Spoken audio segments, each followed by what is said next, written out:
அதாகப்பட்டது மக்களே, கொஞ்ச நாளாவே நம்ம சுவாரஸ்யமான தகவல் பத்தி பார்த்துட்டு வரோம். அதுல என்னென்ன பார்த்தோம் அப்டின்னா, புயல்ல வந்த டிராகன் ஃபிஷ், சாமின்னு நெனச்சு கும்பிட்ட டைனோசர் முட்டை. இந்த மாரி அபூர்வமான செய்தியெல்லாம் போன வாரம் பார்த்தோம்.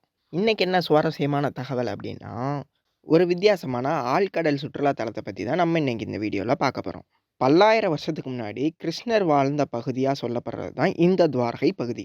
இந்த நகரம் வந்துட்டு கடலுக்குள்ள முங்கிருச்சு அப்படின்னு நம்ம இதிகாச புராணமான மகாபாரதத்துல சொல்லியிருக்காங்க. அதுக்கப்புறம் கலியுகம் தொடங்கி பல்லாயிரம் ஆண்டுகள் கடந்து வந்துட்டோம். 1960வது வருஷம் வந்து துவாரகா பகுதியை பற்றி அகழ்வாராய்ச்சி செய்ய ஆரம்பிச்சாங்க.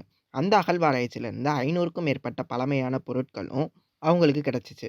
அதுக்கப்புறம் என்னன்னா 2007ஆம் ஆண்டுலேருந்து இந்தியா தொல்லியல் துறையை கடலுக்கடியில் துவாரகா நகரம் குறித்து ஆய்வு செய்யவும் தொடங்கினாங்க.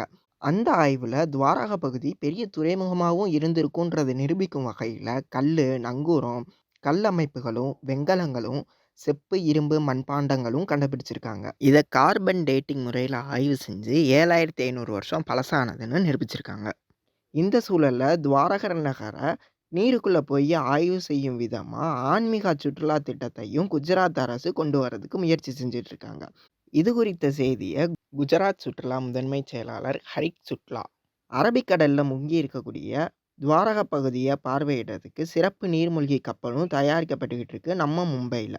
அந்த நீர்மூழ்கி கப்பலில் ஒரே டயத்தில் 30 பேர் நீருக்குள்ளே போய் பயணம் செய்யலாம். இதில் 24 சுற்றுலா பயணிகள் அனுமதிக்கப்படுவாங்க.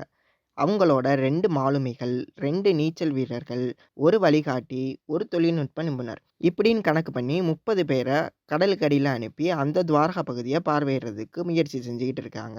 நம்ம மக்கள் எல்லாருமே ரசிக்கிற விதமா அந்த கப்பல்ல ஜன்னல் சீட்டும் இருக்கு. இதனால என்ன விஷயம் அப்படின்னா, துவாரகா பகுதி மட்டும் இல்ல, கடல்ல இருக்கக்கூடிய கடல்வாழ் உயிரினங்களையும் இது மூலமா பார்க்கவும் முடியும். சரிப்பா, இதெல்லாம் எப்பதான் லான்ச் ஆகுது அப்படின்னா, கிருஷ்ண ஜெயந்தியிலிருந்து அல்லது தீபாவளி பண்டிகையிலிருந்து இந்த திட்டம் அமலுக்கு வர்றதா சொல்லியிருக்கிறாங்க.